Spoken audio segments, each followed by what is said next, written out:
पुस्तक नारी उत्कर्ष, निजी उत्साह और प्रबल उत्कंठा से संभव। लेखक युग ऋषि श्रीराम शर्मा आचार्य। सुंदरता, भाव संवेदना, सेवा साधना जैसी अनेकानेक विशेषताओं के रहते हुए भी नारी को इतने प्रतिबंधों, दबावों के बीच रहने के लिए क्यों बाधित होना पड़ रहा है? इसका एक कारण तो उसके साथ बरती हुई अनीति भी है, कारण दूसरा भी है, और वह है नारी का मनोबल टूट जाना। अभावों और प्रतिबंधों के बीच रहने वाला हर कोई टूट जाता है, यह आवश्यक नहीं। यदि मनोबल बढ़ा चढ़ा रहे तो कठिनाइयों की चुनौती स्वीकार करते हुए भी विपन्नताओं के बीच में परित्राण का मार्ग खोजा जा सकता है। पुरुष का जहाँ कर्तव्य बनता है कि नारी को मानवोचित समता, एकता के प्रकृति प्रदत्त अधिकार उसे वापस करे, वहाँ नारी के लिए भी यह उचित है कि कर्तव्य पालने के दूसरे पक्ष से अधिकार मांगने के लिए अपना मुंह खोले और न्याय को उपलब्ध करने के लिए गरम न सही नरम उपाय तो करे ही। उसके संबंध में स्वयं सोचे और उपेक्षा करने वालों का ध्यान भी इस ओर आकर्षित करे। गांधी जी का अहिंसक सत्याग्रह भी कठिन दिखने वाली सफलता को सरल बनाकर ही रहा था। मीरा के आग्रह को उसके घोर विरोधी कुटुंबी भी ढील देने के लिए सहमत हो गए थे। हाथ पर हाथ रखे बैठे रहने पर तो थाली में रखा हुआ भोजन तक स्वेच्छापूर्वक मुंह में प्रवेश नहीं करता।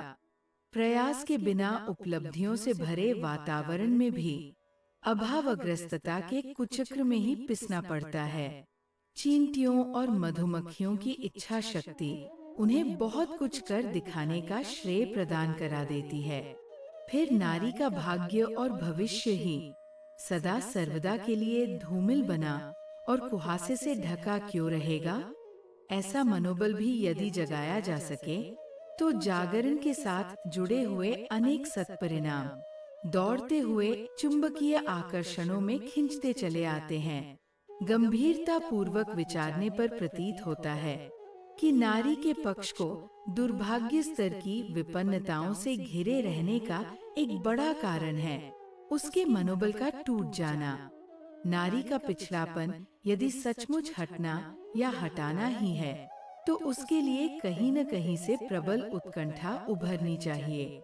इस दिशा में प्रमुखता देने योग्य कार्यवाही की जाए, अर्थात नारी की प्रसुप्त इच्छा शक्ति को जागृत किया जाए, संकल्प को समर्थ होने दिया जाए, और इतना साहस तो किसी प्रकार जुटाना ही चाहिए जितना अवांछनीयता को निरस्त करने के लिए आवश्यक होता है। अधिकांश लोगों को बड़ी सफलताएं पाने और प्रतिकूलताओं को अनुकूल बनाने के लिए प्रबल प्रयत्न करने पड़े हैं, और इसके लिए आवश्यक प्रेरणा दे सकने वाले संदर्भों के साथ मानसिकता को जोड़ना पड़ा है। भूतकाल की नारी प्रगति का चक्र यदि सर्वसाधारण के सामने से गुजरे तो फिर उस सुखद परिस्थिति को वापस लाने की संभावना बढ़े।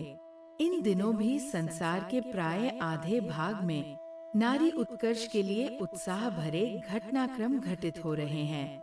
यह सब उन्हें उपहार रूप में नहीं मिला। पिछड़ेपन को नियति समझ बैठने की कायरता से उन्हें त्राण पाना पड़ा है। बढ़ते को बढ़ाने और गिरते को गिराने की पुरानी परंपरा अभी भी पूरी तरह समाप्त नहीं हुई है। अपना साहस जगा तो दूसरों ने भी न केवल प्रोत्साहन दिया वरन सहयोग देने वाले भी जहाँ तहाँ से उस प्रयास को अग्रसर करने के लिए कटिबद्ध हो गए। गिरों को उठाने का इतिहास इसी प्रकार का है। नव जागरण का शुभारंभ यहाँ से होना चाहिए कि टूटे हुए मनोबल को जोड़ गांठ कर एक समर्थ इकाई बना दिया जाए। प्रसुप्त आकांक्षा को जगाने के लिए तत्पर होने हेतु नव सृजन के लिए आवश्यक प्रयत्न करने के लिए उभारा उकसाया जाए। नारी प्रगति की दिशा में कहा क्या हुआ, क्या हो रहा है और अगले दिनों क्या कुछ होने जा रहा है, उसकी सांगोपांग जानकारी कराई जा सके तो गिरों में उठने की उत्कंठा जागेगी और वे प्रेरणाप्रद उदाहरणों का अनुकरण करने की बात सोचेंगे। नारी के लिए भी यह उपलब्ध कराया जाना चाहिए।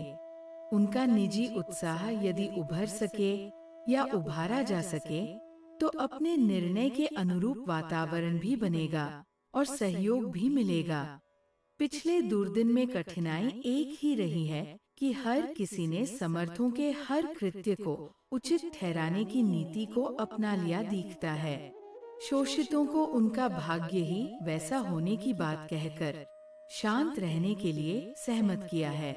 नारी को बचपन में पिता के, यौवन में पति के, वृद्धावस्था में पुत्र के अधीन रहने की बात को धर्म सम्मत ठहराया जाता रहा है।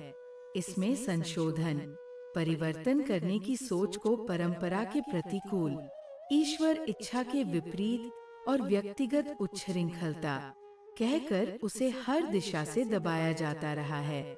धर्मशास्त्रों के रचयिता और सशक्त सामंत वर्ग की मिली भगत में वही कहा सुना जाता रहा है, जिसमें नारी को यथास्थिति स्वीकार किए रहने में संतोष करना पड़े। नव प्रभाव की इस बेला में निशाकाल में बन रहे वातावरण से भिन्न प्रकार की सोच अपनानी पड़ेगी और गिरने पर फिर उठने की संभावना को भी नियति में सम्मिलित करना चाहिए। इस संदर्भ में एक और भी विचित्र आश्चर्य है कि कैदी की कठिनाइयों को समझते हुए उसे सहानुभूति का संकेत देने की अपेक्षा स्वयं जिनकी कुछ अच्छी स्थिति होती है, वह जेलर जैसा व्यवहार करने और प्रताड़ना देने पर उतर आता है। जेल का शासन इसी प्रकार चलता है।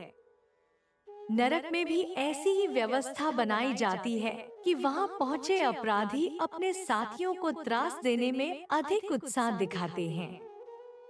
उस जघन्यता में स्वयं हाथ डालने का उस लोक के व्यवस्थापकों को नाम मात्र का प्रयत्न करना पड़ता है। संत्रस्त लोग आपस में ही निपटते रहते हैं।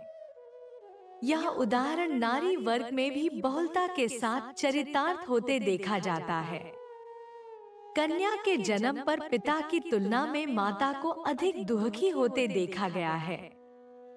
वही पुत्र को अधिक दुलारती और सुविधा देती देखी गई है। सास बहू की लड़ाई कुत्ता बिल्ली के वैमनस्य की तरह प्रख्यात है। ननद का व्यवहार भी भाभी के प्रति ऐसा ही रहता है, मानो उसे जीवन भर ननद का रुतबा ही प्राप्त रहेगा, कभी किसी की भाभी बनने का अवसर आएगा ही नहीं। दहेज अधिक लेने का आग्रह और न मिलने पर आक्रोश प्रकट करने में घर की महिलाएं ही पुरुषों की तुलना में अग्रणी रहती हैं। नारी प्रगति के लिए कुछ किए जाने का प्रसंग जब कभी सामने आता है तो उसमें घर की बड़ी बूढ़ी कही जाने वाली महिलाएं प्रधान अड़चन बनती हैं।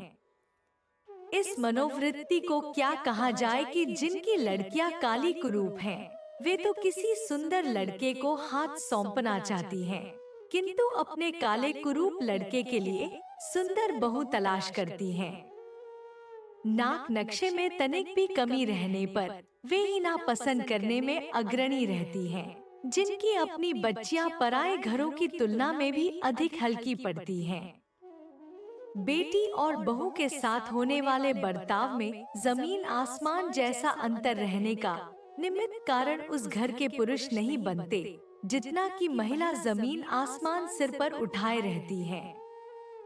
परिवर्तन का आरंभ इस नारी समुदाय पर छाई हुई है मानसिकता के उन्मूलन से करना होगा। वे जब मनुष्य की तरह सम्मानित और प्रगतिशील जीवन जीने के लिए उत्साहित होंगी, तो इस संदर्भ में सहानुभूति रखने वालों का भी कुछ करने का साहस बढ़ेगा। प्रतिगामिता जहां से आरंभ होती है, वहीं से उसकी रोकथाम होनी चाहिए। शिक्षा और स्वावलंबन के दो पक्ष और प्रयास प्रस्तुत किए जाते हैं, वे तो चलने ही चाहिए और उनमें तीव्रता भी आनी चाहिए, पर साथ ही उन कुप्रचलनों पर भी कुठाराघात होना चाहिए, जो अब तक की अवगति के पीछे उत्पीड़कों की तुलना में भी अधिक बड़े अवरोध खड़े करते रहे हैं। इस संदर्भ में नर और नारी एक समान का सिद्धांत लोकमानस में जितनी गहराई तक उतारा जा सके, उसके लिए वे सभी उपाय अपनाने चाहिए जो मानसिकता को प्रभावित करने में समर्थ माने जाते हैं। इस संदर्भ में साहित्य सृजन का एक नया समर्थ और सर्वांगपूर्ण तंत्र खड़ा होना चाहिए जो नारी को है दुर्बल, कमजोर ठहराने के विरुद्ध साक्ष्यों के ढेर लगा सके।